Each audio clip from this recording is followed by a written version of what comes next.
네, 적산법 다시 한번 볼게요. 자, 적산법. 적산법은 원가 방식에서 임대료 구하는 방법입니다. 원가 방식에서 기초가액의 기대이율을 곱하고 필요 적용비를 어떻게 한다? 요 식만 하나 기억해 두세요. 그냥 그렇게 하시면 되겠습니다. 자, 그러면 우리 538페이지를 한번 펴보세요. 538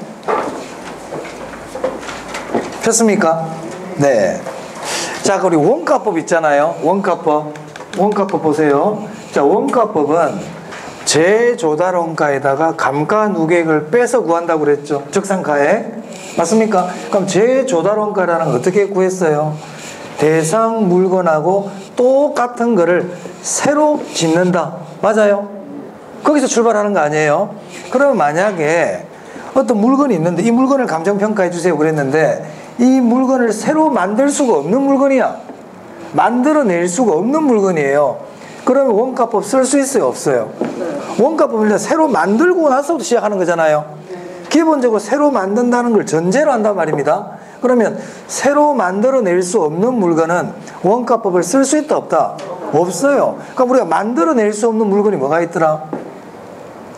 이제 앞으로 이제 좀 이런 얘기하면 토지 이렇게 대답이 나와야 됩니다. 토지는 만들 수가 있어요? 없어요? 토지는 못 만들잖아요. 그러면 토지는 원가법 쓴다 못 쓴다? 못 씁니다.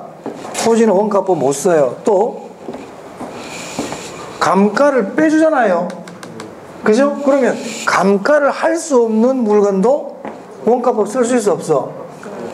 없죠? 그게 또 뭐더라? 토지는 물리적 감가를 할 수 있어요 없어요? 그걸 뭐라 그래? 영속성. 맞습니까? 자, 그래 토지는 부정성 때문에 만들 수도 없고 영속성 때문에 감가도 못하죠. 맞아요? 그래서 토지는 원가법 못 써요. 오케이? 네. 토지는 원가법 못 쓴다 원칙적으로. 그런데 우리 바다를 공유 수면을 매립을 하면 토지가 생기죠. 자, 이거는 부정성의 예외입니까? 부정성의 예외가 아닙니까? 예외가 아니라 그랬습니다. 그거는 바닷속에 잠겨있는 토지를 위로 드러낸 것밖에 안 된다고 그랬죠. 자, 매립지 있죠. 매립지는 원가법 쓸 수가 있어요. 왜냐하면 만약에 우리 여기 방어진에 동구에 방어진을 메워가지고 땅을 만들었어요. 그럼 그걸 원가법 쓰라 그러면 이거하고 비슷한데 또 메워가지고 만들 수가 있죠. 안 그래요? 그럼 재조달 원가 구할 수 있어 없어? 있죠. 이 면적을 메꾼다면 금액이 나오잖아요. 그래서 토지는 원칙적으로 원가법 쓴다 못 쓴다? 못 써. 그런데 매립지하고 그리고 농지를 택지로 만들었다. 이걸 조성사업이라 그러거든요. 이런 조성지는 원가법을 쓸 수가 있어요. 이거 하나 기억합니다. 교재 보시면 538페이지에 거기 동그라미 2번에 적용 대상입니다. 찾았어요? 자, 거기 디귿 별표할게요. 토지의 경우 딱 줄치고요. 그 다음 다른 건 줄치지 마. 원가법을 적용할 수 없으나 이렇게 줄쳤습니까? 그 밑에다가 괄호하고요. 이런 말 적어두세요. 부정성. 만들 수가 없어. 감가가 안 돼. 부정성과 영속성 때문에 원가법 못 써요. 적용할 수 없다고요. 그러나 예외적으로 조성지와 매립지의 경우에는 적용이 어떻게 돼 있다? 가능하다. 됐습니까? 네, 그런 거 하나 체크해 두시면 되겠습니다. 자, 그래서 원가 방식 다 했어요. 원가 방식. 제가 지금 말씀드린 그 정도 체크해 두시고 보시면 되겠습니다. 일단. 네. 자, 그 다음에 쭉 뒤로 넘기시면 거래 사례 비교법이라고 나옵니다. 552페이지입니다. 거래 사례 비교법.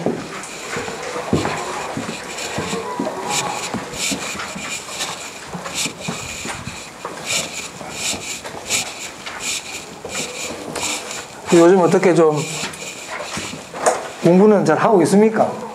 분위기가 수선해가지고 공부도 잘 안 되고 그렇죠? 네. 뭐 그래도 조금씩 하셔야 돼요. 지금 참 중요한 시기거든. 우리가 3월달 우리 시험 5월 말에 본다고 그랬는데 지금 갑자기 돼가지고 네. 3, 4월 달이 굉장히 중요해요. 3, 4월 달은 좀 뭐 우리가 분위기가 좀 그렇더라도 꼭 본인이 열심히 공부를 해주셔야 됩니다. 3, 4월 달 아시겠죠? 네. 올해 시험도 좀 쉽게 안 나오겠나? 이런 난리를 쳤는데 뭐 중개사 시험 신경 써주려나 국가가?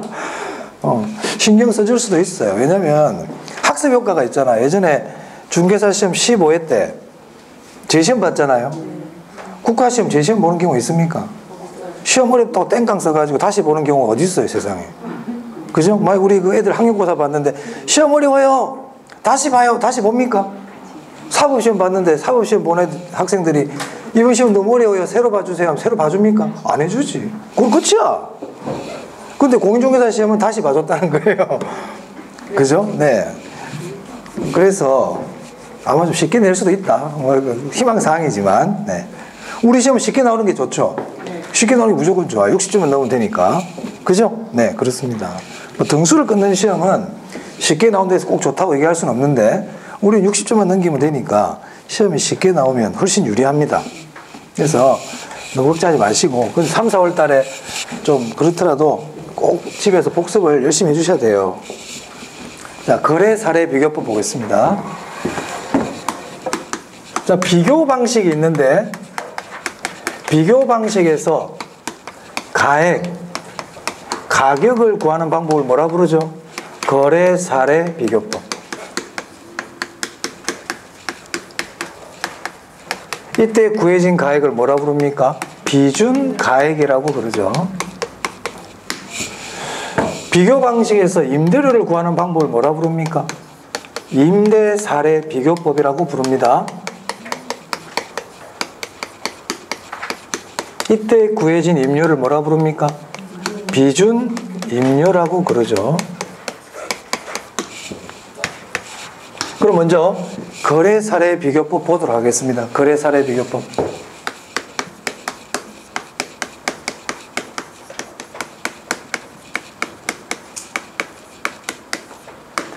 거래 사례 비교법에서 구해진 가액을 비준 가액이라고 그랬습니다. 비준 가액. 그럼 비준 가액은 어떻게 구하느냐? 비준 가액은 일단 이제 10부터 적어 놓고 설명드릴게요. 사례 가액에다가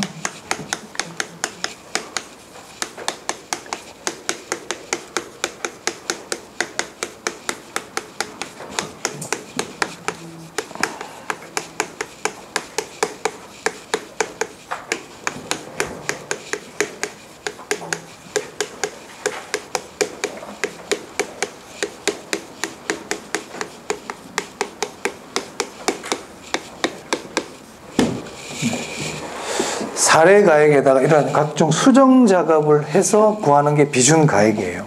이 거래 사례 비교법도 계산 문제가 자주 나와요. 지금 하고 있는 가격 3방식에서는 계산 문제 잘 나온다고 그랬죠, 제가. 계산 문제가 기본적으로 항상 나옵니다. 나온다는 걸 생각을 해야 돼요. 그래서 계산 문제는 다음에 해본다 치고 일단은 거래 사례 비교법의 기본적인 개념에 대해서 보도록 할게요. 자, 이런 거거든요. 여기다가 해볼게요. 그림은 이게 대상부동산입니다. 대상부동산. 감정평가사가 감정평가를 해야 되는 부동산이죠. 네, 대상부동산. 그럼 거래사례 비교법 어떻게 하는 거냐면 이 대상부동산하고 비슷한 부동산을 찾아요. 어떤 부동산을 찾는다고? 비슷한, 유사한 부동산을 찾습니다. 그걸 사례부동산이라 그럽니다.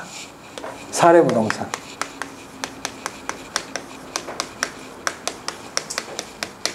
대상부동산과 어떻게 된다고요? 유사한.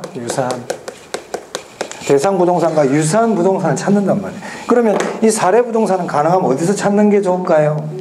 인근 지역에서 찾는 게 좋다고요. 어디서? 인근 지역이 없으면요. 유사지역.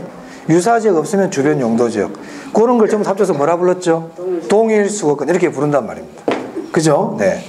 그러면 이때 이 사례부동산 조금 전에 말씀드린 것처럼 이 대상부동산은 어떻게 된다고요? 유사해야 돼. 그러면 유사하다는 건 어떤 개념이냐? 자, 이 대상부동산은 우리가 시점을 얘기할 때 무슨 시점이라 그러죠? 기준 시점. 그렇죠. 감정평가의 기준이 되는 시점이 기준 시점이에요. 이 사례부동산을 찾았는데 사례부동산은 3년 전에 10억에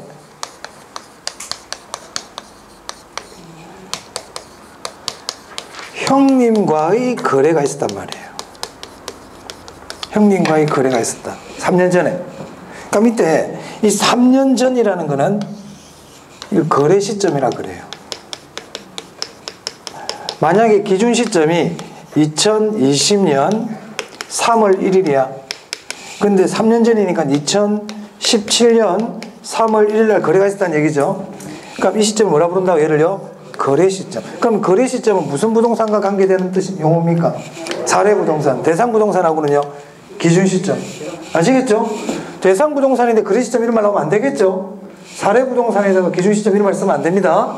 기준 시점은 대상 부동산과 관계되는 용어예요. 이 10억 원 있죠? 이 10억 원을 사례 가액이라고 부르는 거예요.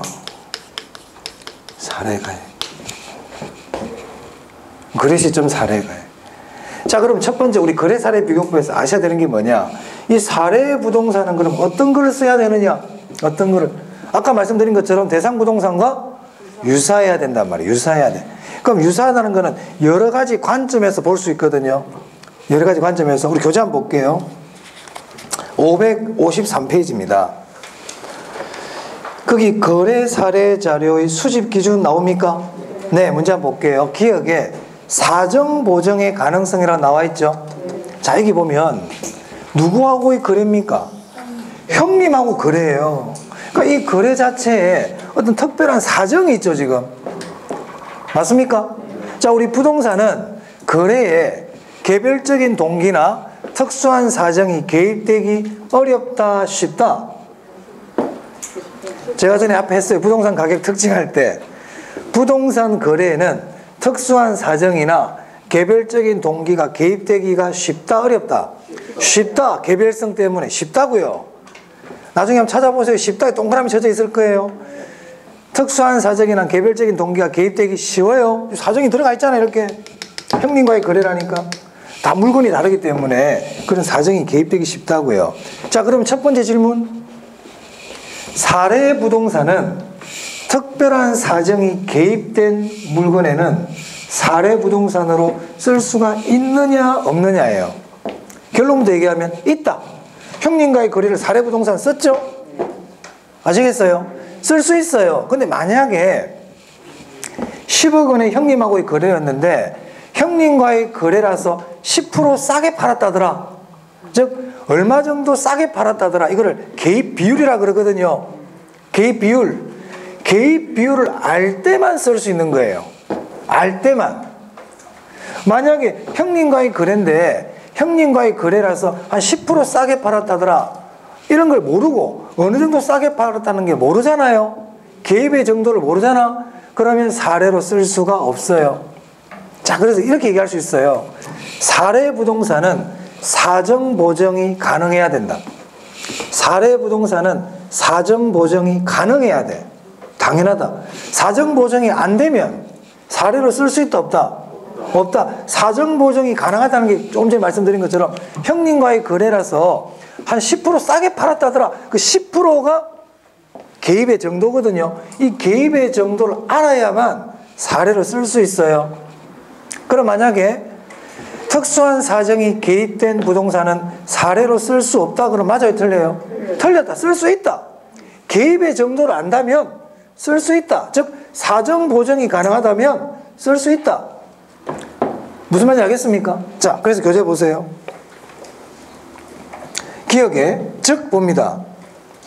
특수한 사정이 개입된 대표성이 없는 사례도, 우리가 사정이 개입되어 있는 걸 대표성이 없다 그러거든. 대표성이 없는 사례도 사정 보정이 가능하다면 사례로 쓸 수가 있어요. 그럼 정상적인 거래는요, 당연히 쓸 수가 있겠죠. 맞습니까? 그 다음에 시점 수정의 가능성 돼 있네요. 자, 이건 무슨 말일까? 외우려고 그러지 마, 자꾸. 시점 수정이 가능해야 된다고 그랬잖아요. 자, 그럼 보세요. 사례 부동산을 찾았어요. 이거하고 비슷한 거 찾았거든. 근데 언제 거래됐는지를 몰라. 언제 거래됐는지를 몰라요. 그럼 시점 수정이라는 건 뭐냐면요, 3년 전에 10억에 거래됐는데 3년이 지났잖아, 지금 얘는. 맞아요? 물가가 변해요, 안 변해요? 그러면 보세요. 지금 2020년 3월 1일을 기준으로 감정평가를 해야 되는데 비슷한 물건을 찾았거든. 근데 이 물건이 10억에 거래되었대. 그럼 이것도 10억 그러면 돼요, 안 돼요? 안 되잖아요. 그러니까 지금 우리 거래사례 비교법의 기본 개념은 뭐냐면 이거하고 비슷한 부동산을 찾았다. 근데 이 부동산이 보니까 10억에 거래됐대. 그럼 이거 10억 그러면 안 되죠? 조정을 해줘야 될 거 아니에요. 맞아요. 특수한 사정이 있으면 그 사정을 수정해주고 10% 싸게 팔았다고? 그럼 10% 업시켜. 3년 전에 거래됐다고? 그럼 3년 동안 물가 오른 걸 반영해. 그렇게 하고 있는 거거든 지금.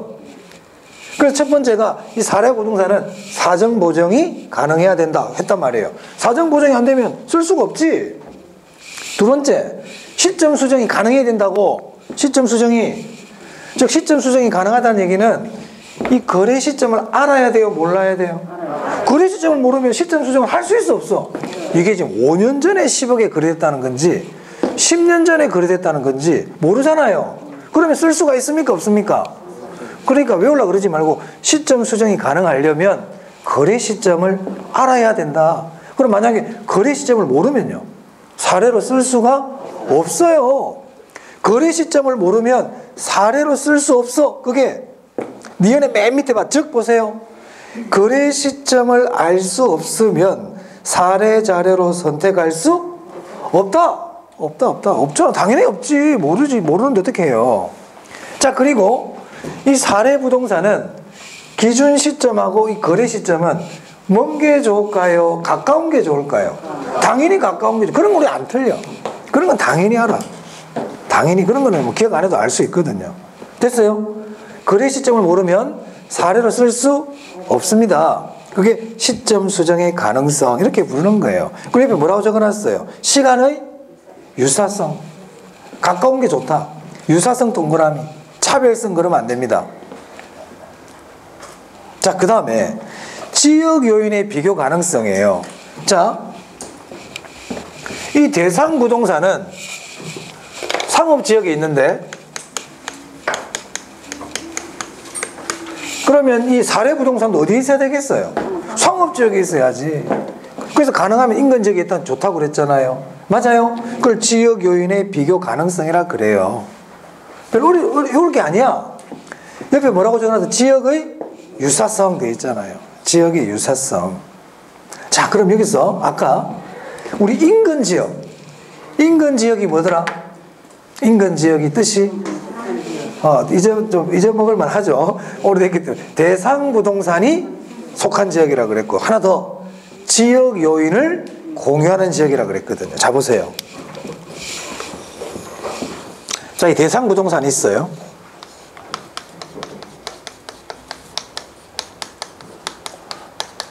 그럼 대상 부동산에 속해 있으니까 이 지역이 무슨 지역입니까? 인근 지역이죠. 그럼 여기서 사례 부동산을 여기서 찾은 거야. 여기서 사례 부동산을 찾았어. 인근 지역에서. 근데 인근 지역은 지역 요인을 공유한다 그랬죠. 지역 요인을 공유한다는 건 지역 요인이 어떻다는 거야? 같다. 그게 공유 아닙니까? 공유한다는 건 같다는 뜻이잖아요. 그러면 이 대상 부동산하고 사례 부동산이 지역 요인을 공유한다. 지역 요인이 같다는 겁니까? 다르다는 겁니까? 같다. 같으면 비교할 필요 있을까요? 없을까요? 없어요. 그래서 이게 중요한 거 기억해야 돼. 자, 봅니다. 지역 요인 비교 가능성 있죠? 아마 뒤에 나올 거예요. 뒤에 나오지만 미리 우리는 적어 놓는다. 옆에다 거기 여백에다가 나온 김에 바로 적어 놓으세요. 뭐라 적으냐면, 네. 인근 지역에서 사례를 수집하는 경우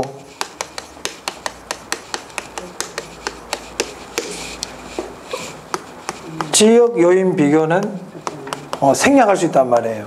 지역 요인 비교는 생략 가능. 왜? 같으니까. 자, 여기서 조심할 게 있습니다. 뭐를 생략할 수 있다고요? 지역 요인 비교를 생략할 수 있다는 거지. 지역 분석을 생략한다 그러면 안 돼? 지역 분석은 꼭 해야 돼. 지역 분석은 생략할 수 없어요.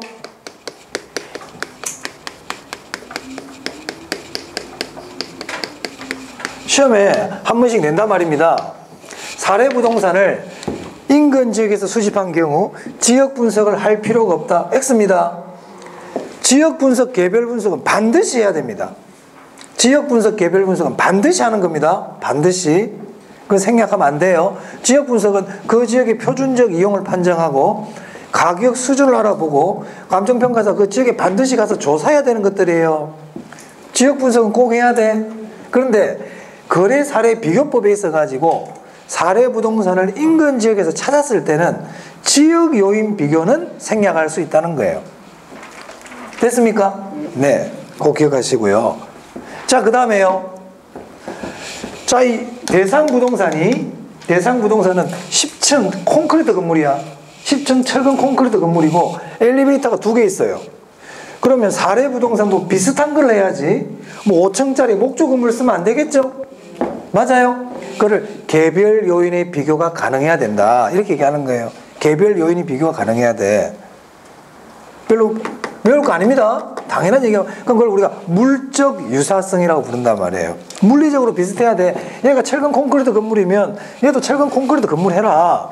얘가 10층짜리 건물이면 얘도 한 9층이나 10층짜리 해서 찾아라 이 말입니다. 그럼 이 개별 요인 비교는 생략할 수 있을까요? 없을까요? 없어요. 왜냐하면 개별성 때문에 같은 게 아무것도 없어요. 다 달라. 개별 요인은 같은 게 있다 없다? 없습니다. 다 다릅니다. 개별 요인은. 뭐 때문에? 개별성 때문에. 그러면 개별 요인은 생략할 수 있다 이런 말 자체가 없어. 개별은 생략할 수 있는 게 아니야. 개별은. 지역 요인은 아까 생략할 수 있다고 그랬죠? 지역 요인 비교는. 그런 내용들입니다. 넘기겠습니다. 자, 그래서 거래 사례 비교법은 사례 가액에다가 이러한 수정 작업을 쭉 해나가는 건데 이 수정 작업 자체는 계산 문제인 거예요. 이게 계산 문제라고요. 계산 문제. 무슨 말 알겠습니까? 그럼 지금 우리 뭐 봤냐면 사례 부동산으로 쓰려면 어떤 기준을 만족해야 되느냐 요거 봤어요. 사례 부동산의 선택 기준. 나머지는 계산 문제란 말이에요. 자, 554페이지 보시면요. 거기 보시면 거래 사례 자료의 정상화로 되어 있죠?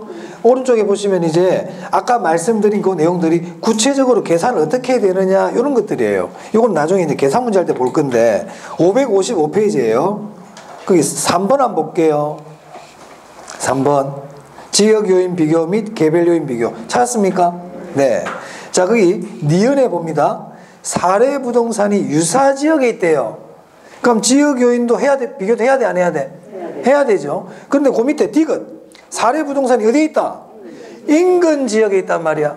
사례 부동산이 인근 지역에 있으면 지역 요인이 동일하므로 지역 요인은 비교할 필요가 없다.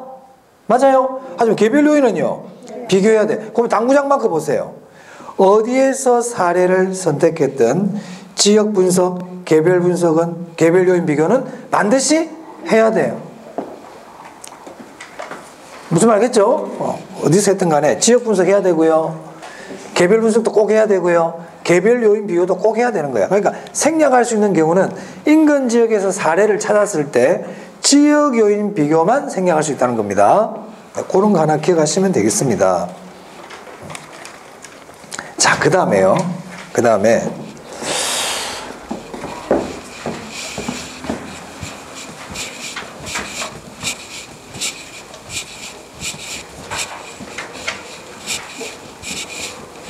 토지 한번 볼게요. 토지.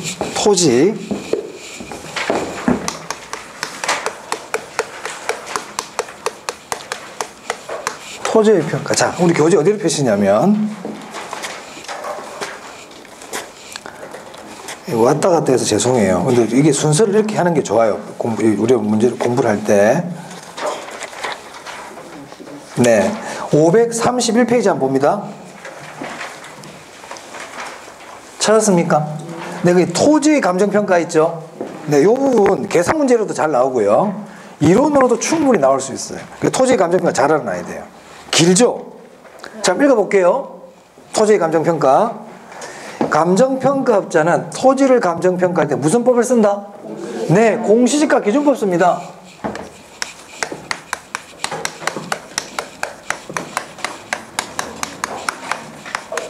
토지를 감정평가할 때는 공시지가 기준법 써요. 공시지가 기준법. 우리 나중에 이제 부동산 가격 공시제도에 가면 1년에 한 번씩 정부는 전국에 있는 토지 가격을 조사합니다. 전국의 토지 가격을 조사한다고요.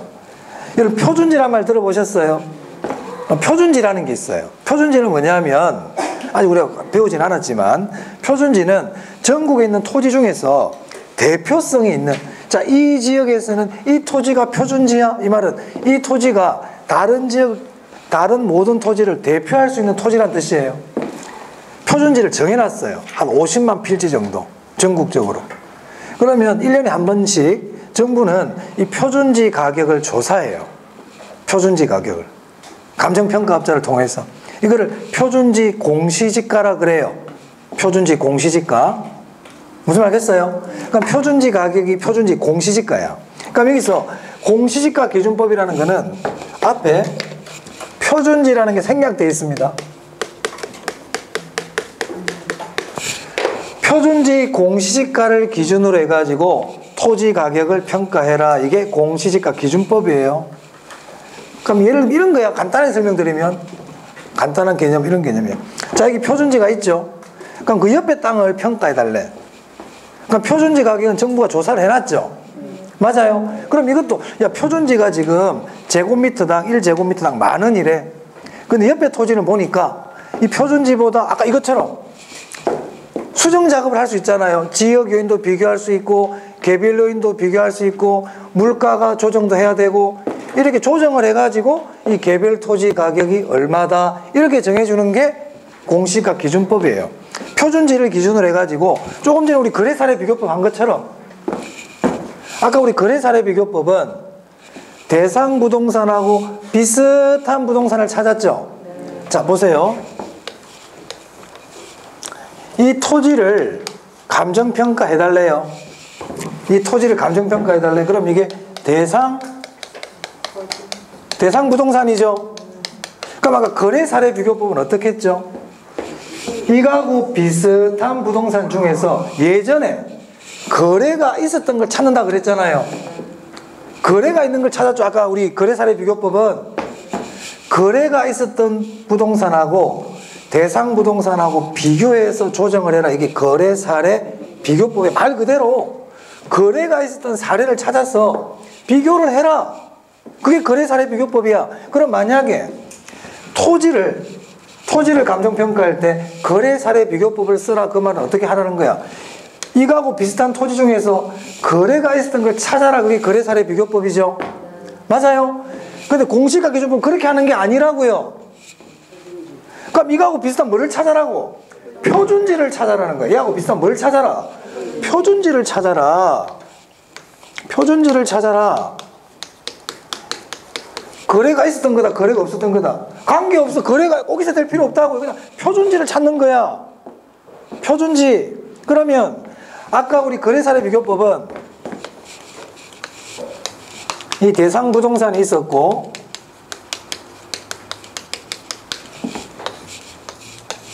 여기다가 사례 부동산이었잖아요. 그죠? 이 사례 부동산은 예전에 거래가 있었던 부동산이야. 거래가 있었다니까. 근데 공시가 기준법은 대상 토지를 평가할 때 쓰는 건데 이 대상 토지하고 그 비슷한 거래가 있었던 걸 찾는 게 아니고 뭘 찾는다? 표준지를 찾는 거예요. 표준지를. 그래서 아까 이 사례 부동산의 거래 금액을 아까 뭐라고 불렀어요? 사례가액이라 그랬죠? 얼마에 거래됐는지 금액이 나올 거 아닙니까? 근데 이거는 거래된 금액이 아니잖아요. 그럼 이 표준지 가격은 뭐가 있어? 표준지 공시지가예요.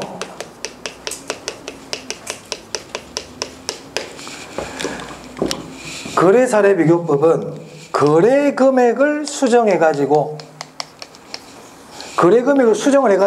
저는 수정 작업을 해가지고 비준 가액을 구하는 거거든요.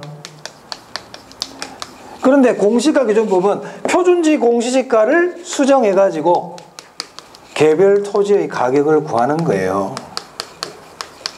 그럼 질문해 볼게요. 그럼 이 공시가 기준법은 원가 방식일까요? 비교 방식일까요? 수익 방식일까요? 똑같죠? 하는 방식이. 이거 똑같잖아요. 무슨 방식이다? 비교하고 있잖아. 비교 방식이야. 공시가 기준법도 비교 방식인 거예요. 표준지 공시지가를 조정하는 겁니다. 조정하는 거라고요. 네? 그렇게 하는 거야. 그래서 이제 나중에 읽어보면 알겠지만 이렇게 한단 말입니다. 공시지가 기준법은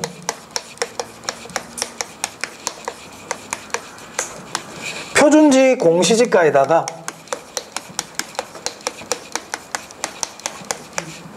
아까는 사례가액이었잖아요. 거래사례비교법은 이건 사례가액이 아니고 표준지 공시가를 아이고 진짜가 빠졌네. 표준지 공시가를 수정 작업하는 거예요. 이때 시점 수정, 지역 요인 비교 똑같아. 개별 요인 비교, 기타 요인 중에 대표적인 면적이거든요. 이렇게 나가는 거예요. 그럼 공시가 기준법에 저기 표준지 공시가 대신에 사례가액 거래금액 적으면 될까 안 될까? 여기를 만약에 거래금액, 사례금액 이러면 돼 안 돼? 안 돼! 표준지 공시의 기본 개념을 모른다는 얘기야 이거는. 표준지 공시가 출발점이 표준지 공시지가를 가지고 하는 겁니다. 표준지 공시가는 구해져 있다 없다? 구해져 있어요. 정부가 1년에 한 번씩 발표해 놓은 게 있다니까. 발표해 놓은 게 있다고요. 매년 1월 1일을 기준으로 발표해 놨어요.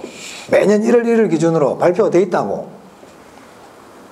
자, 그럼 보세요. 이게 차이가 뭐예요? 뭐가 없어 지금? 사정 보정이 없죠. 네? 공시지가 기준법은요 사정 보정이 없어요. 꼭 기억하세요.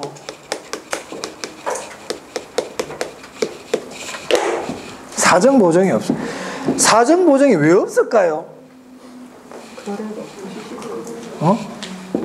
자, 표준지라는 건 아까 제가 대표성이 있는 토지라 그랬죠. 네? 어떤 사정이 있으면 그게 대표성이 있다 얘기할 수 있겠어요? 아까 우리 거래사례 비교법 할 때 사례에 특수한 사정이 개입돼도 쓸 수는 있다고 그랬죠. 맞아요. 근데 특수한 사정이 없는 거를 대표성 있는 사례라 그랬거든. 표준지는 특수한 사정이 개입이 안 된단 말입니다. 표준지 그 자체는 특수한 사정이 있다 없다? 없어. 특수한 사정이 있는 걸 표준지라 부를 수가 없잖아요. 사정이 있는 걸 뭐 표준이라 그러면 돼요?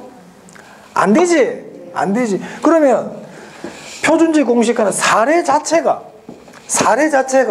특수한 사정이 당연히 없거든.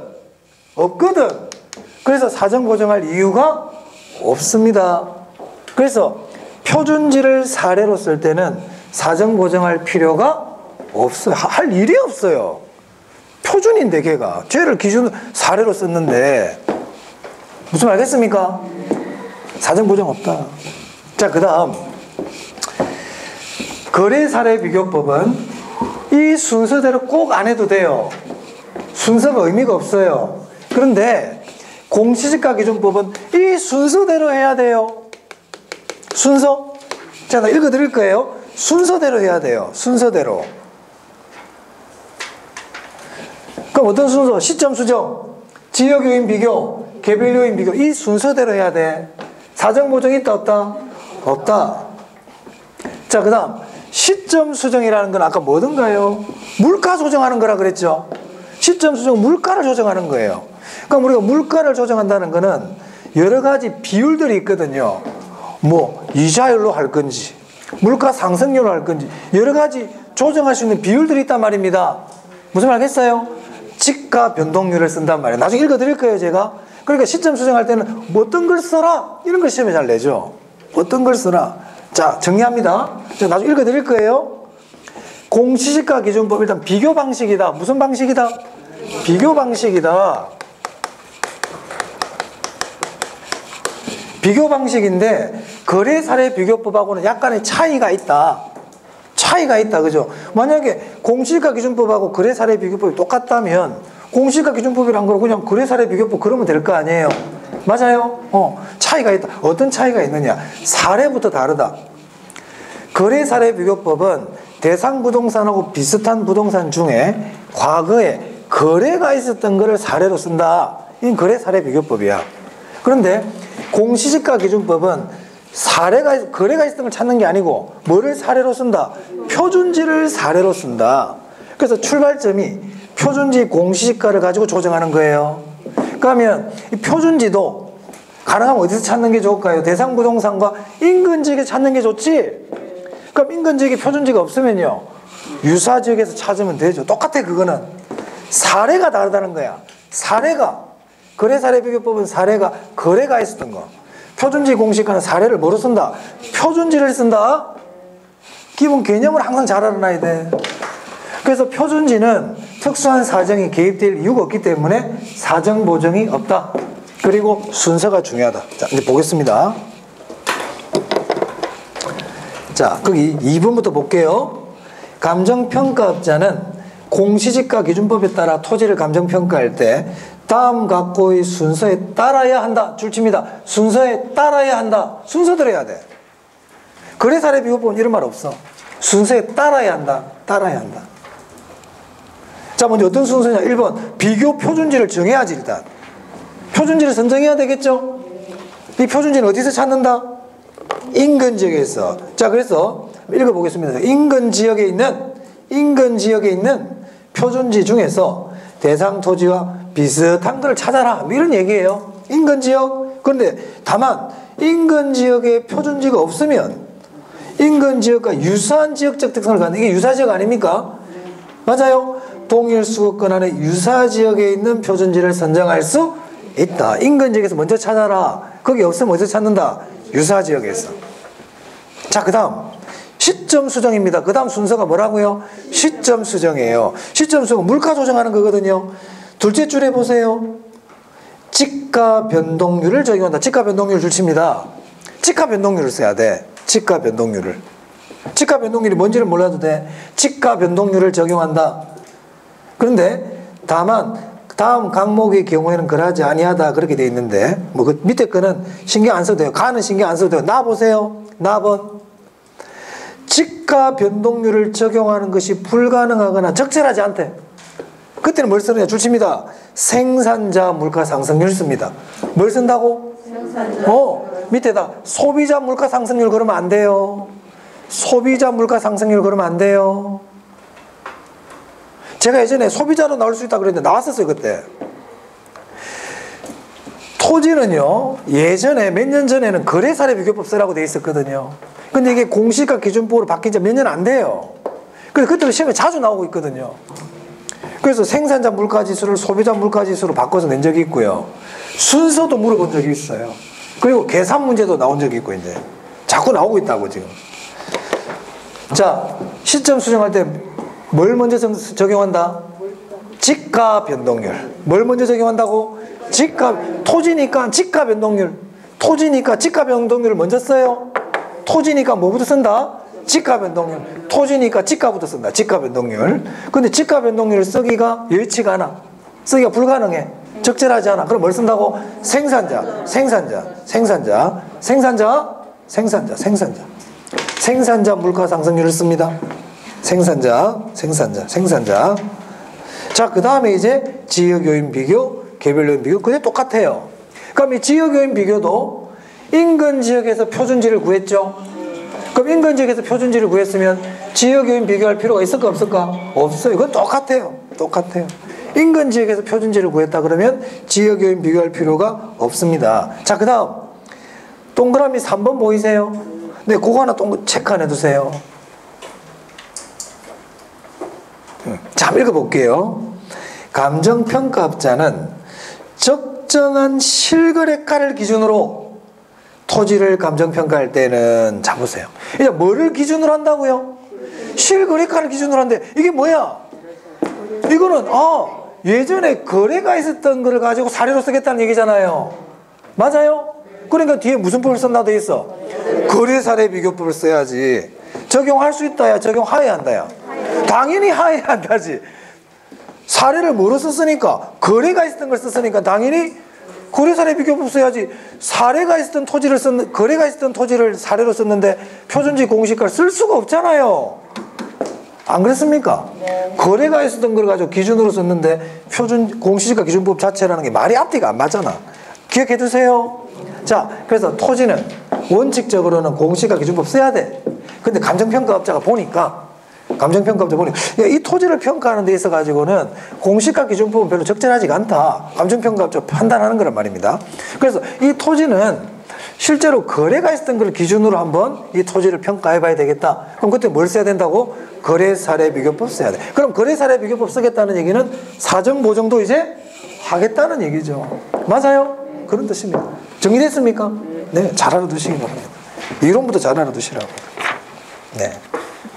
자, 그래서요, 다시 뒤로 한번 가볼게요. 535페이지 한번 펴보세요. 535페이지. 1번입니다. 그 길잡이 문제 있죠? 찾았어요? 자, 1번 한번 볼게요. 다음은 감정평가 방법에 관한 설명이다. 괄호 안에 들어갈 내용으로 옳은 것은 돼 있네요. 원가법은 대상 물건의 재조달원과 아까 뭘 한다고 그랬죠? 감가수정을 하여. 감가수정을 하여. 대상 물건의 가액을 구하는 방법이다. 자, 두 번째, 거래사례비교법을 적용할 때 니은에 사정보정. 거기 가치 형성 요인 비교는 뭐냐면 가치 형성 요인이 지역 요인하고 개별 요인이었거든. 기억나세요? 우리 가치 형성 요인이 보면 일반 요인, 지역 요인, 개별 요인 있었잖아요. 그 지역 요인, 개별 요인이 가치 형성 요인 비교란 말이야. 수익하는 법을 아직 안 했기 때문에 넘어가고요. 찾아낼 수 있겠습니까? 네, 최근에는 이렇게 감정평가 규칙에 나온 내용들이거든, 전부 다. 감정평가 규칙 자체를 잘 물어봐요. 가로를 비워놓고. 넘길게요. 자, 2번 문제입니다. 2번. 536페이지 2번. 감정평가에 관한 규칙상 용어, 감정평가 규칙을 물어보고 있죠. 기준 시점이란 대상 물건의 감정평가액을 결정하기 위해 현장 조사를 완료한 날짜를 말한다. 기준 시점 어디라고 언제라고 그랬더라? 가격조사 완료일. 가격조사 완료일이에요.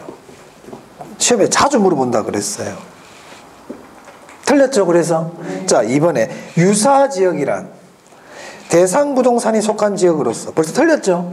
대상 부동산 속한 지역 인근 지역입니다. 자, 3번 보겠습니다. 적산법이란 대상 물건의 재조달원가에 감가 수정을 하여 대상 물건의 가액을 산정하는 방법이다. 원가법이죠, 이거. 원가법이잖아. 적산법은 이게 아니죠. 적산법은 뭡니까? 기초가액에 기대이율을 곱하고 필요적용비를 더해서 대상 물건의 임대료를 구하는 방법이었죠. 이게 딱 물어본다는 게 시험 면허식을 자꾸. 수익분석부 안 했고요. 자, 5번 볼게요. 가치 형성 요인이란 대상 물건의 경제적 가치에 영향을 미치는 일반 요인, 지역 요인, 개별 요인 등을 말한다. 자, 5번 질문에서 그럼 어떤 거 조심하면 될까? 형성 동그라미. 발생 요인 그러면 안 돼요. 가치 형성 요인이야, 그거는. 가치 형성 요인이에요. 가치 발생 요인은 이게 아니었어. 유용성, 희소성, 유효 수요, 이전성, 이거는 발생 요인. 형성 요인은 일반 요인, 지역 요인, 개별 요인. 오케이? 네. 됐습니까? 네. 그런 것들 보시면 되겠습니다. 자, 3번도 나중에 3번 문제하고 2번 문제 아주 흡사해요. 자, 그렇게 보시면 되겠고, 좀 뒤로 또 쭉 한번 넘어가 볼게요. 546페이지입니다. 546페이지. 그 1번 문제 있죠? 네, 한번 볼게요. 다음 중 감가 수정 방법이 아닌 것은 한번 찾아보세요. 잔여법 아니라고 그랬죠? 잔여법, 배분법 이런 거는 감가 수정 방법 아니에요. 네. 자, 그 다음에 547페이지에 2번 부동산 감정평가의 감가 수정 방법에 관한 설명 중 맞는 것으로 묶인 것은, 네, 기억은 일단 넘어가고요. 니은 볼게요. 니은 하지만 디귿. 정률법에서는 매년의 감가액은 첫 해가 가장 크고 해가 갈수록 점차 줄어든다. 맞아요? 맞죠? 리얼 감가 수정에서 감가의 요인은 일반적으로 물리적, 기능적 및 경제적 요인으로 구별할 수 있다. 어때요? 맞죠? 옆에다 적으세요. 관찰 감가도 인정. 관찰 감가도 인정해줘요. 아까 관찰 감가 인정해준다 그랬죠? 관찰 감가 인정해줍니다. 우리 감가 수정에서는. 자, 그 다음 미음 보겠습니다. 감가수정을 할 때 내용연수는 물리적 내용연수를 기준으로 한다. 제가 아까 경제적 내용연수라고 그랬습니다. 감가수정에서 내용연수는 무슨 내용연수다? 경제적 내용연수예요. 틀렸죠. 그래서 네. 네. 나머지 것들은 지금 안 보셔도 돼요. 제가 말씀드린 것만 체크하시면 됩니다. 아직 안 배웠어요. 나머지 것들. 그 다음에 557 그게 1번입니다. 감정평가업자가 감정평가에 관한 규칙에 의거하여 공시지가 기준법으로 토지를 감정평가하는 경우 필요 항목을 순서대로 순서 나왔죠? 자, 맨 먼저 뭐부터 합니까? 비교 표준지 선정, 그 다음에요 시점 수정, 그 다음 지역 요인 비교, 그 다음에요 개별 요인 비교, 그 밖에 요인 보정, 이렇게 하면 되겠죠? 맞아요? 그럼 이런 문제가 나오면 일단 사전 보정은 들어가면 돼, 안 돼? 안 되죠? 그럼 리얼부터 빼도 됩니다. 리얼부터. 리얼 빼버리고. 그럼 3번, 4번 답이 될 수가 없죠? 감가수정, 감가상각 이런 게 있어, 없어? 이건 원가법에 나오는 용어들이잖아요. 맞아요? 그럼 니은 디귿도 들어가면 안 되죠? 그럼 이것 빼고 저것 빼고 답이 또 금방 찾아질 겁니다. 정 순서가 기억이 안 날 때는 그렇게라도 찾으라고요. 됐죠? 나머지는 계산 문제로 주로 나왔었어요. 전부 다. 자, 지금 거래사례 비교법 봤습니다. 거래사례 비교법. 자, 552페이지 볼게요. 552페이지.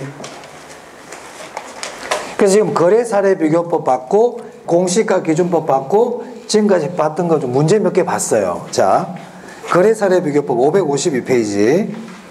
자, 거래사례 비교법은 말 그대로 거래가 있었던 사례를 찾아가지고 그 사례하고 대상 부동산을 비교해서 수정하는 그런 방법이라고 그랬죠. 자, 그럼 보세요.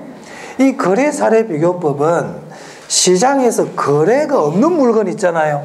예를 들어 학교야. 학교를 감정평가해달래. 그러면 거래사례 비교법을 쓰려면 어떻게 해야 돼요? 예전에 학교가 거래된 게 있으면 그걸 찾아내야 되죠. 근데 학교는 거래를 해요, 안 해요? 학교는 거래 대상이 아니거든요. 학교는 거래가 없잖아요. 그러면 시장에서 거래가 없는 물건들은 거래사례 비교법을 쓰기가 어렵죠. 맞습니까? 자, 거래사례 비교법의 단점이에요. 시장에서 거래가 없는, 즉 시장성이 없는 물건은 거래사례 비교법을 사용하기가 어렵다. 그래서 거래사례 비교법은 기본적으로 시장에서 거래가 있어야 됩니다.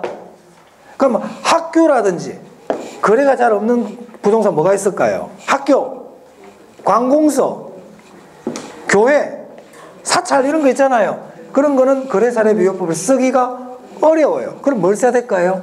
원가법 씁니다. 뭘 쓴다고? 원가법. 우리 지금 그 밑에다가 단점 있죠? 우리 4번의 단점에 기억, 니은, 디귿 있잖아요. 그 밑에 리얼에다가 하나 제가 적어 드릴게요. 그게 지금 없는데. 이런 말 리얼에다 이렇게 적어 주세요.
근데 이 내용은 아까 원가법에 가면 이 내용들이 있어요. 적혀 있는 게 있는데 지금 밑에 하나 적어 두시기 바랍니다. 자, 적어 두시고 이 거래사례 비교법의 가장 큰 장점이 뭐냐? 거래사례 비교법의 장점. 네. 일단 사례가 있잖아요. 사례가. 그러니까 실증적이죠. 증거가 있잖아, 증거가. 이거하고 비슷한 부동산이 한 2년 전에 10억에 거래가 됐다잖아요. 우리가 이것도 그러면 한 뭐 11억 정도 하겠네. 맞아요. 현실성이 있고 실정력이 있단 말이에요. 그래서 거기 보시면 니은의 장점이 니은 보세요. 현실적이고 실정적이죠. 그렇기 때문에 설득력이 있단 말이에요. 그래서 거래사례비교법을 가장 많이 씁니다. 중추적 역할을 합니다. 그 다음에 계산이 어떻다고 왜 기억해? 계산이 쉽고 간편하다. 여러분들만 어려워. 계산이 쉽고 간편해. 아시겠죠? 장점이야. 계산이 쉽다니까 나중에 해보면 쉬워. 여러분들만 어려운 거야. 그러니까 원가법이나 수익환원법에 비해서는 쉽다고요, 이게. 오케이? 원가법은 계산이 상대적으로 어렵단 말이에요. 어찌됐든 거래사례비교법은 계산이 쉽고 간편하다. 그리고 현실적이고 실정적이고 설득력이 있다. 그런데 시장성이 없는, 거래가 없는 부동산에는 쓰기가 힘들더라. 아시겠죠? 네, 그렇게 정리해 두시면 되겠어요. 자, 이제 수익환원법 할 건데요. 수익환원법을 좀 쉬었다 하겠습니다.